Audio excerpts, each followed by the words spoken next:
여러분, 만약에 이 부활절이 없었다면 과연 조이풀 교회가 존재했을까 또 생각을 해봅니다. 바로 예수님의 부활, 이 부활로 인해서 수많은 교회가 세워졌습니다. 만약에 부활이 없었다면, 그냥 죽음으로 그냥 끝났다면 교회가 생겨나지 못했을 것입니다. 따라서 이 부활절은, 이 부활주일은 바로 교회 공동체에서 가장 중요한 절기다라고 말을 할 수가 있습니다.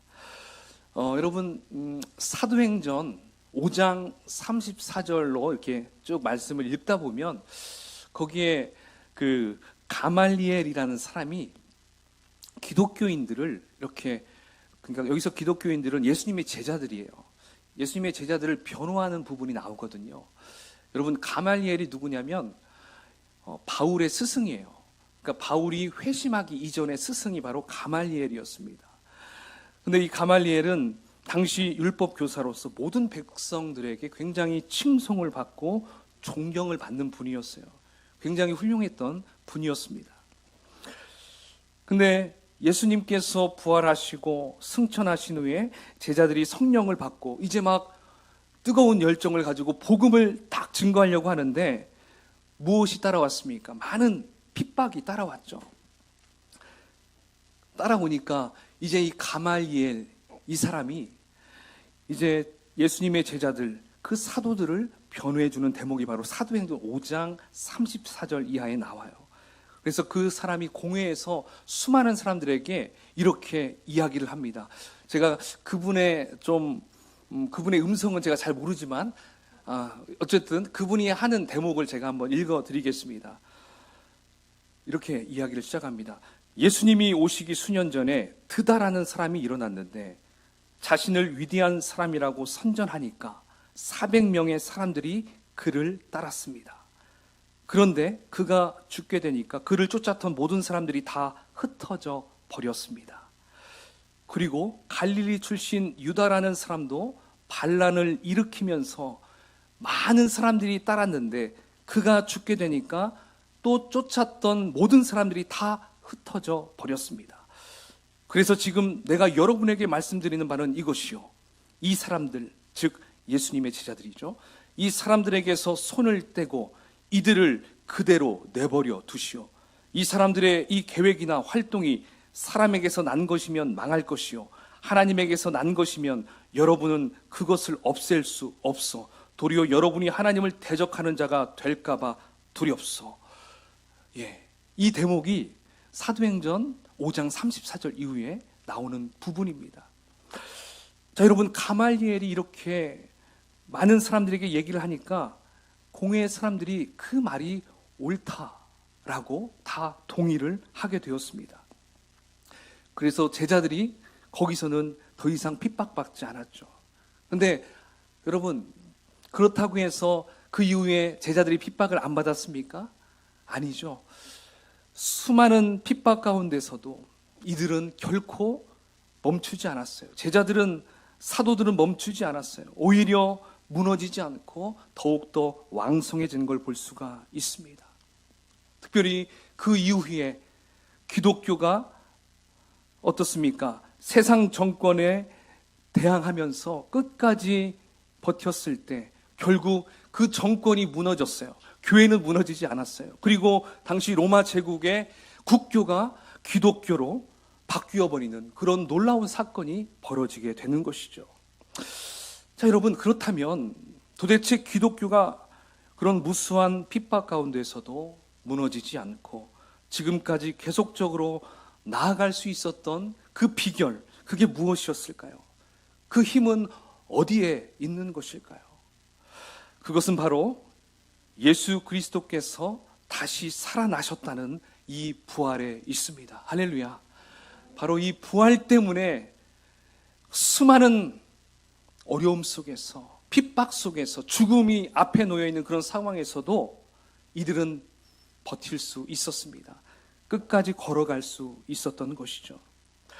여러분, 한번 생각해 보십시오. 예수님께서 붙잡혔을 때 예수님의 제자들도 어땠습니까? 아까 누구였죠? 가말리엘이 얘기했던 그 드다, 그리고 갈릴리 출신 유다, 이들처럼 다 도망쳤어요. 이들의 추종자들처럼 예수님의 제자들도 예수님이 딱 죽자 다 뿔뿔이 흩어졌습니다. 다 도망쳤습니다. 심지어 여러분 마가복음에 보면 어떤 제자는 벗은 몸에 혼이불을 두르고 있다가 예수님이 체포되는 것을 딱 보자 어떻게 했습니까? 그 혼이불을 벗어버리고 나체로 도망갈 정도로 막 주랭랑을 치는 모습도 성경에 기록되어 있어요. 예수님의 처형되는 그 자리에도, 그를 장사하는 자리에도 제자들은 전혀 나타나지 않았어요. 그래서 예수님의 시신은 누가 그걸 다 처리했습니까? 예수님의 제자가 안 했습니다. 예수님의 제자가 아닌 엉뚱한 사람들이 장사 지냈다는 것이죠. 아리마대 요셉을 통해서 무덤으로도 들어갔죠. 이러한 것을 보고 대부분의 사람들은 예수님도 드다나 그 갈릴리 출신 유다와 똑같은 인물이구나, 이렇게 생각했을 것입니다. 좀 지나면 다 잊혀지겠구나, 이렇게 생각했을 겁니다.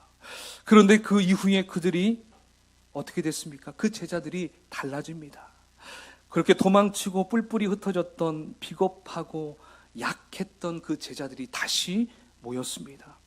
그리고는 모두가 다 한결같이 목숨을 바쳐서 자신의 스승이신 예수님을 전하기 시작합니다. 그렇게 해서 예수님을 배반했던 가룟 유다 빼고 11제자, 그들은 그 이후에 복음을 전하다가 다 순교당했어요. 요한만 빼고. 그래서 요한은 90세가 넘을 정도로 살다가 어떻게 했습니까? 그때 요한 계시록을 쓰고 요한 1, 2, 3서를 쓰면서 예수 그리스도의 사랑을 써내려갔죠. 그러니까 솔직히 살아있는 순교자라고 얘기해요. 따라서 11제자 모두 다 예수 그리스도를 위해서 순교를 당했습니다. 베드로는 어떻게 죽었습니까? 베드로는 예수님도 십자가에 달려 돌아가셨는데 어떻게 내가 예수님과 똑같이 죽을 수 있겠나? 나를 십자가에 거꾸로 매달으시오. 그래서 거꾸로 십자가에 죽은 사람이 베드로였어요. 여러분, 예수님의 제자들만이 아닙니다. 그 외에 예수님을 따르던 모든 사람들이 다 이렇게 자신들의 생명을 아까워하지 않고 예수님을 위해서 생명을 바쳐서 이렇게 교회가 이루어졌다는 것입니다. 사실 교회는 그 이후에도 수많은 환난과 핍박을 받아왔지만 지금까지 여전히 존재하고 있고요. 그냥 명맥만 유지하는 것이 아니라 왕성하게 부흥되는 놀라운 역사가 일어나고 있습니다. 할렐루야, 아멘. 그래서 이곳에 교회가 또 세워진 것이죠. 얼마나 놀라운 일입니까? 그렇다면 여러분, 도대체 무엇이 그들을 이처럼 만들어 놓았을까요? 어떻게 이렇게 이들이 변화되게 바뀌게 만들었을까요? 드다나 갈릴리 출신 유다와 예수님이 다른 점이 여러분 무엇이었습니까? 거기에 대한 대답이 이것이었습니다. 드다나 그 갈릴리 출신 유다는 죽고 그것으로 끝났지만 바로 우리 예수 그리스도는 죽은 지 사흘 만에 다시 살아나셨다는 것입니다. 여기에 가장 큰 차이점이 있습니다. 바로 이것이 제자들과 수많은 성도들 그리고 교회들을 이렇게 만들어 놓으셨다는 것입니다. 그래서 교회의 힘은 이거에 있어요. 부활을 믿는 신앙에 있다는 것입니다. 그래서 우리 기독교의 특징은 부활을 믿는 신앙인 거예요. 바로 그 예수님의 부활을 기념하고 축하하고 감사하는 날, 그날이 바로 오늘 부활절인 것입니다. 따라서 이 부활절은 우리에게 정말 큰 의미가 있다는 것이죠. 그리고 이 부활절이 얼마나 우리에게 귀한 절기인지 우리가 다시 한번 이 시간에 좀 더 깊이 좀 다짐하고 좀 더 하나님께 감사하는 시간이 됐으면 좋겠습니다. 자, 오늘 본문 말씀으로 갑시다. 오늘 본문의 말씀은 바로 그런 부활의 사실에 대해서 이제 말씀하고 있습니다. 저는 이런 뜻깊은 부활절을 맞이해서 정말 주님의 부활이 우리에게 가르쳐주는 삶의 중요한 원리 세 가지, 몇 가지요? 세 가지를 함께 여러분과 나누고 싶습니다.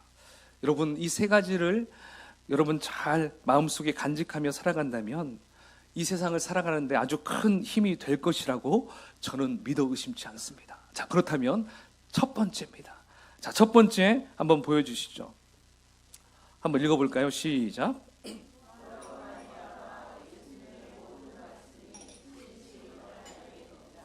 아멘. 부활로 말미암아 예수님이 하셨던 모든 말씀이 진실이다, 사실이다, 이것을 알게 된다는 것입니다. 예수님께서는 공생의 기간 동안에 이렇게 자주 하셨던 말씀이 무엇입니까? 자신이 하나님이라고 말씀을 하세요. 그리고 나와 하나님은 하나다. 그리고 나를 본 자는 하나님을 보았다. 뿐만 아니라 내가 곧 길이요 진리요 생명이다. 그러므로 아버지에게 가려면 나를 통해서만 갈 수 있다.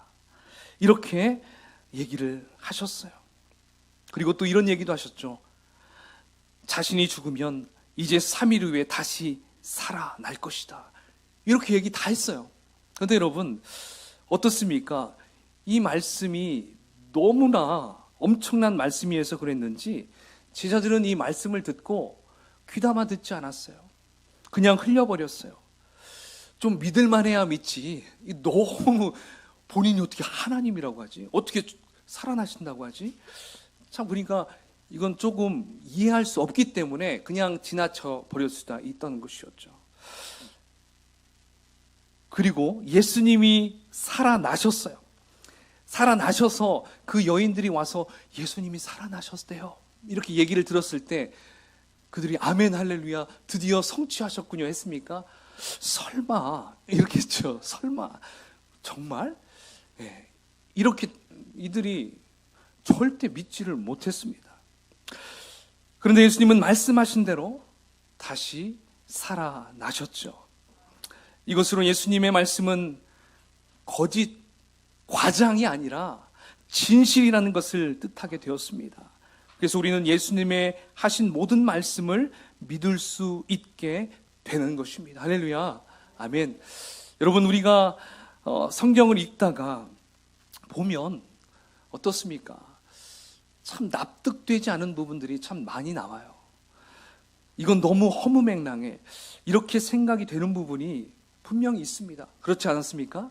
다 있었을 거예요. 처음 예수님을 믿는 것보다 좀 알았을 때 성경을 한번 읽어볼까? 그렇게 하면서 이런 마음들이 좀 있었을 거예요.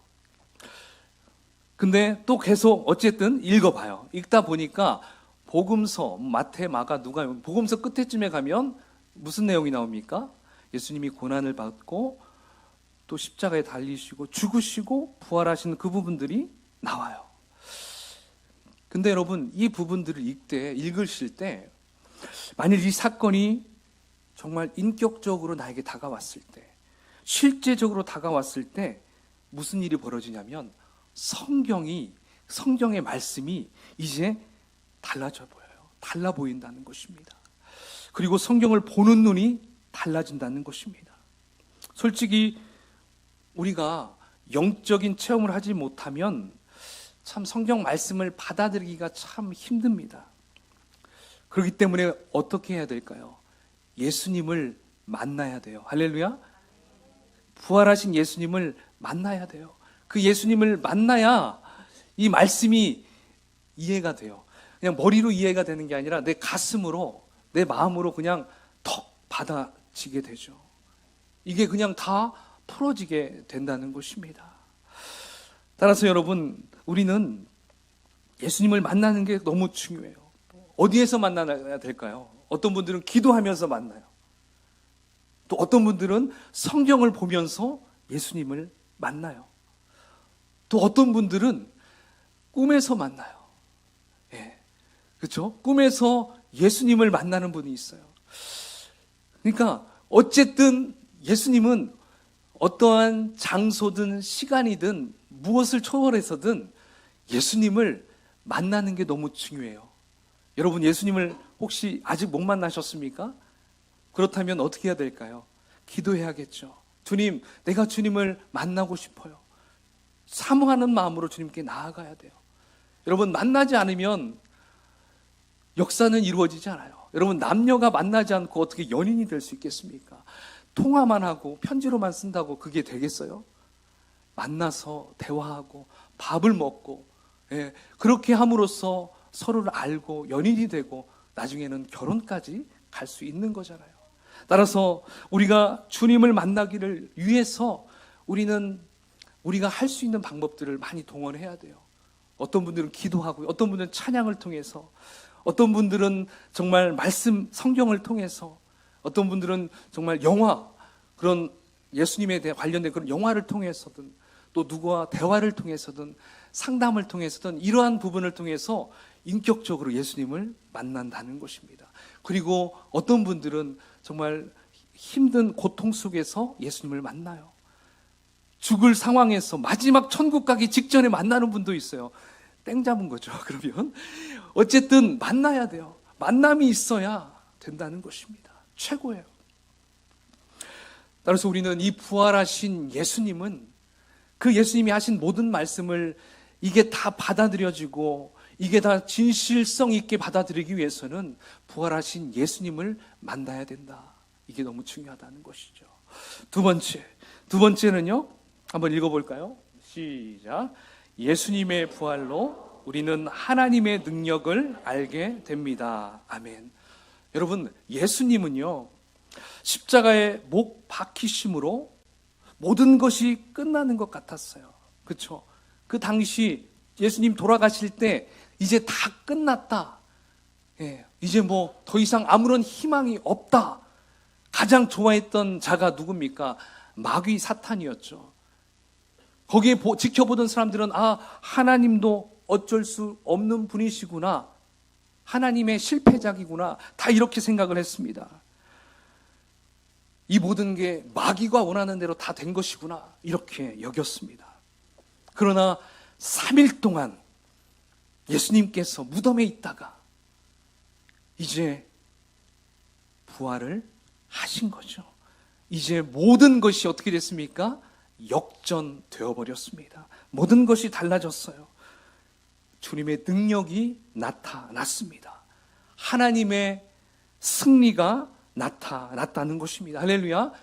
이제 무엇입니까? 그 원시 복음, 창세기 3장 15절 그 말씀이 이루어졌어요. 우리 한번 읽어볼까요? 시작. 내가 너로 여자와 원수가 되게 하고 너의 후손도 여자의 후손과 원수가 되게 하리니 여자의 후손은 내 머리를 상하게 할 것이요 너는 그의 발꿈치를 상하게 할 것이니라. 아멘. 이 말씀, 이 복음이 지금 이루어졌다는 것입니다. 마귀는 예수님을 십자가에 못 박아서 승리하는 것 같았지만 하나님은 예수님을 부활시키심으로 그의 머리를, 그러니까 사탄의 머리라고 하면 너무 좀 좋게 여겨져서 그의 머리통을 박살 내버렸어요. 얼마나 속 시원합니까? 드디어 이겼잖아요. 그래서 하나님의 능력이 어떠함을 나타내 주셨어요. 여러분, 주님의 부활을 생각할 때에 승리는 바로 우리의 것입니다. 믿으십니까? 빌립보서 4장 13절에 이렇게 말씀합니다. 빌립보서 4장 13절, 내게 능력 주시는 자 안에서 내가 모든 것을 할 수 있느니라. 아멘. 또 로마서 8장 11절 읽어봅시다. 시작. 예수를 죽은 자 가운데서 살리신 이의 영이 너희 안에 거하시면 그리스도 예수를 죽은 자 가운데서 살리신 이가 너희 안에 거하시는 그의 영으로 말미암아 너희 죽을 몸도 살리시리라. 아멘. 아멘. 하나님께서 우리에게 성령을 우리에게 주셨잖아요. 그래서 성령께서 우리의 마음 가운데 있기 때문에 우리는 이제 죽을 몸도 다시 부활한다. 지금 이 말씀을 하고 있다는 것입니다. 우리는 죽어도 다시 살아나는 존재가 되었습니다. 여러분, 어떻게 이런 일이 있을 수 있겠습니까? 주님의 부활을 볼 때 그렇다는 것이죠. 에베소서 3장 20절에 또 이렇게 나옵니다. 우리 가운데서 역사하시는 능력대로 우리의 온갖 구하는 것이나 생각하는 것에 더 넘치도록 능히 하실이니라. 아멘. 이렇게 말씀하고 있어요. 이 모든 것이 주님의 부활을 볼 때 확실해진다는 거예요. 그래서 주님의 부활은 우리 믿음의 기초가 돼야 돼요. 기초. 부활이 없이는 우리가 믿는 어떤 것도 성립되지 않아요. 그러나 예수님은 부활하셨어요. 그분은 죽은 지 3일 만에 다시 살아나셨어요. 그래서 우리가 믿는 모든 것을 이제 가능하게 하신다는 거예요. 또한 우리의 소망이 헛되지 않게 하셨어요. 예수님의 부활은 곧 하나님의 능력입니다. 아멘. 이제 마지막 세 번째입니다. 세 번째 함께 읽어볼까요? 시작. 예수님의 부활을 믿는 자는 용서함이 있습니다. 아멘. 용서함이 있어요. 여러분, 오늘 본문에 그 마리아 여인들이 그곳에 갔어요. 향품을 바르기 위해서 무덤을 찾아갔어요. 참 남자의 신앙보다 여성의 신앙이 더 돋보이는 게 참 이런 데서 이렇게 보여집니다. 와, 정말 대단한 믿음이죠. 그래도 가잖아요. 가서 그 시체에 향품을 바르려고. 근데 가면서 이런 생각을 했어요. 아, 누가 그 무덤의 돌을 굴려줄 수 있을까? 아, 그 무거워서 우리가 할 수 없을 텐데.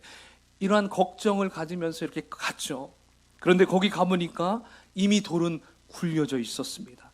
그래서 그 안에 들어가 보니까 무덤은 비어 있고 흰 옷 입은 흰 천사 청년이 우편에 앉아 있었어요. 그 여인이 심히 놀라고 있는데 그 천사가 이렇게 말을 합니다. 놀라지 말라. 너희가 십자가에 못 박히신 나사렛 예수를 찾는구나 하면서 이렇게 얘기하죠. 그가 살아나셨고 여기 계시지 아니하리라. 보라, 그를 두었던 곳이니라. 그리고 그가 하는 말, 가서 그의 제자들과 누구에게요? 베드로에게 이르기를 예수께서 너희보다 먼저 갈릴리로 가시나니 전에 너희에게 말씀하신 대로 너희가 거기서 배우리라 하라. 이렇게 이야기합니다. 천사가 얘기했어요. 여러분, 여기에서 7절의 부분 보십시오. 16장 7절에 보면 그의 제자들과 누구가 나옵니까? 베드로가 나와요. 여러분, 여기를 우리가 한번 좀 집중해 보면 좋겠어요. 왜 하필이면 지금 베드로의 이름을 들어서 말씀할까요? 베드로. 어떤 분들은 짐작할 수 있을 거예요. 여러분, 베드로는 예수님이 잡히시기 전에 주님을 내가 떠나지 않겠습니다. 딱 이렇게 호언장담했던 인물이 바로 베드로였어요. 그리고 예수님이 딱 붙잡혔을 때, 그 병정에 칼을 뽑아가지고 그 말고의 귀를 이렇게 띄어버렸잖아요. 너무. 그래가지고 그걸 다시 붙여줬잖아요. 예수님께서. 그 정도로 그는 예수님을 끝까지 따라가겠다고 분명히 막 얘기했었어요. 그런데 막상 주님이 딱 붙잡히니까 어떻게 했습니까? 거기서 도망쳤어요. 그리고 완전히 도망가기 그러니까 멀찌감치해서 이렇게 불 쬐면서 이렇게 동태를 살피고 있었죠. 그러다가 거기에 있는 여인에게 계속 당신도 저 사람의 제자 아닙니까? 딱 하니까 아닙니다. 나는 결코 저 사람 모릅니다. 저주하면서 막 그렇게 했잖아요. 몇 번을 부인했습니까? 3번씩 부인했습니다. 나중엔 예수님 저주까지 하면서 부인했어요. 여러분, 어떻게 보면 이 부분에서 볼 때 가룟 유다나 베드로나 막상막하예요. 똑같이 보일 수밖에 없어요. 그런데 가룟 유다와 베드로의 가장 큰 차이점은 무엇일까요? 베드로는 회개를 했습니다. 그리고 가룟 유다는 회개하지 않았어요. 그는 후회만 했어요. 분명히 예수님께서 마지막 만찬 때 기회를 주었어요. 지금 나와 같이 여기에 손을 든 자가 나를 팔 것이다. 뜨끔했겠죠. 근데 끝까지 말하지 않았어요. 결국 가룟 유다는 그의 인생 비참하게 끝이 나버렸습니다. 여러분, 지금 부활하신 예수님께서 그 베드로를 이름을 부르면서 이야기하신 이유는 뭐예요? 내가 베드로를 용서하겠다라는 의미인 것입니다. 그래서 그의 이름을 부르면서 부활의 사실을 알리라고 전했던 것입니다. 여러분, 그렇습니다. 부활하신 예수님의 마음은 이렇게 넓으셔요. 그러므로 부활하신 주님 앞에 용서받지 못할 자가 없다는 것입니다. 우리가 이전에 예수님 앞에 죄를 범하고 주님을 배반하고 부인하는 삶을 살았을지라도 우리가 부활하신 예수님 앞에 나아와서 베드로처럼 회개하고 주님 앞에 나아간다면 주님께서는 누구나 다 용서해 주시는 분이십니다. 그리고 그 용서해 주시고 그 사람은 새로운 인생을 살아갈 수 있도록 그 길을 열어 주신다는 것입니다. 아멘이시죠? 여러분, 결국 디베리아 그 바닷가에서 예수님과 베드로가 만나서 이렇게 얘기하잖아요. 요한의 아들 시몬아, 네가 나를 사랑하느냐? 딱 물었을 때, 오 주님, 당신만이 아십니다. 네가 정말 나를 사랑하느냐? 오 주님, 당신만이 아십니다. 네가 정말 나를 사랑하느냐? 오 주님, 당신만이 내가 주님을 사랑하는 것을 아시지 않습니까? 그렇다면 내 양을 먹이라. 그렇다면 내 양을 치라. 그렇다면 내 양을 먹여야 한다. 아멘. 여기서 내 양, 예수님의 양이 누구입니까? 바로 주님의 몸된 교회를 가리키고 있습니다. 그래서 베드로는 주님의 몸된 교회를 위해 어떻게 합니까? 목숨을 바쳐서 복음을 전하다가 마지막 순교의 자리, 거기에서도 결코 주님을 배반하지 않았어요. 다시 과거의 그 베드로가 되지 않고 끝까지 주님을 인정하고 예수님보다 더 비참하게 거꾸로 십자가에 죽었어요. 그는 주님을 부인하지 않고 순교를 당하게 되었습니다. 사랑하는 성도 여러분, 부활하신 주님께서는 용서받지 못할 죄인이 없습니다. 누구든지 주님 앞에 나와서 부활의 주님을 맞이한다면 그 사람은 어떻게 될까요? 변하여 새 사람 되고 주님을 위하여 사는 사람이 된다는 것입니다. 제가 이제 예화 하나를 소개하고 말씀을 마무리할까 합니다. 여러분, 미국 보스턴에 가면 코넬 그 신학대학원이 있어요. 그래서 이 고든 코넬 신학대학원이 있는데 이 학교를 처음 시작한 사람의 이름이 러셀 코넬이라는 사람입니다. 코넬. 이 사람이 남북전쟁이 일어났을 때 바로 북군의 지휘관이었었대요. 근데 전쟁에서 이제 후퇴를 하게 돼가지고 이제 지휘관이 이제 어떻게 합니까? 이제 도망쳐 나와야 되잖아요. 근데 도망쳐 나오다가 자신의 지휘도, 그러니까 칼, 그때는 칼을 찾거든요. 지휘관은 칼을 거기에 적군에 두고 내려온 거예요. 그러니까 어떻게 했습니까? 굉장히 그 마음 가운데 수치감이 있고요. 그래서 이걸 너무 걱정하는 마음이 계속 있었던 거예요. 그 얼굴에 안색이 막 보여지는 거예요. 그러니까 그 옆에 부하, 좀 어렸던 링이라는 그 부하 소년이 있었대요. 그래서 그 소년 링이, 그 부하가 자신의 지휘관을 위해서, 대장님을 위해서 적군으로 갔대요. 그래서 그 칼을 가지고 다행히 왔어요. 근데 그 칼을 가지고 오다가 총에 맞게 됐습니다. 그래서 그 칼을 코넬 대령에게 말하고 쓰러졌어요. 그러면서 죽게 됐죠. 근데 그 코넬 대령이 죽기 전에 이렇게 물어봅니다. 링, 왜 그런 일을 했느냐? 네가 그렇게 하면 죽을 줄 알지 못했느냐? 이렇게 질문을 합니다. 그러니까 그 말을 듣고 링이 이렇게 얘기하죠. 대장님, 저는 죽음을 두려워하지 않아요. 왜냐하면요, 저는 부활하신 예수님을 믿거든요. 죽음을 두려워하지 않기 때문에 제가 그곳에 갔다 온 거예요. 그가 대장님에게 얘기를 합니다. 사실 여러분, 코넬은 무신론자였고 회의론자였다고 합니다. 그런데 그는 그 앞에서 무릎을 꿇고 하나님께 기도합니다. 오 주님, 이 소년 앞에서 내가 어떻게 하겠습니까? 한참을 그렇게 기도하다가 시간이 흐른 뒤에 다시 이렇게 고백합니다.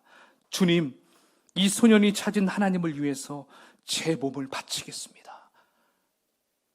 그의 기도가 바뀌었어요.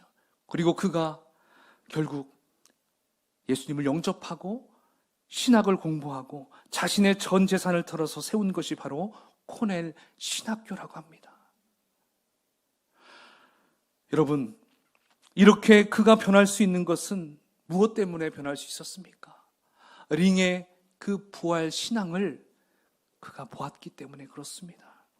예수님의 그 부활하신 그 모습을 그가 받아들였기 때문에 이 코넬이 이렇게 완전하게 변화가 될 수 있었던 것입니다. 사랑하는 성도 여러분, 우리가 린과 같은 그런 부활신앙을 갖게 된다면 어떻게 될까요? 죽음도 두렵지 아니할 것입니다. 아멘이시죠? 어떠한 질병도 우리는 두렵지 않아요. 우리 안에 놓여있는 어떠한 장애물도 두렵지 않다는 것입니다.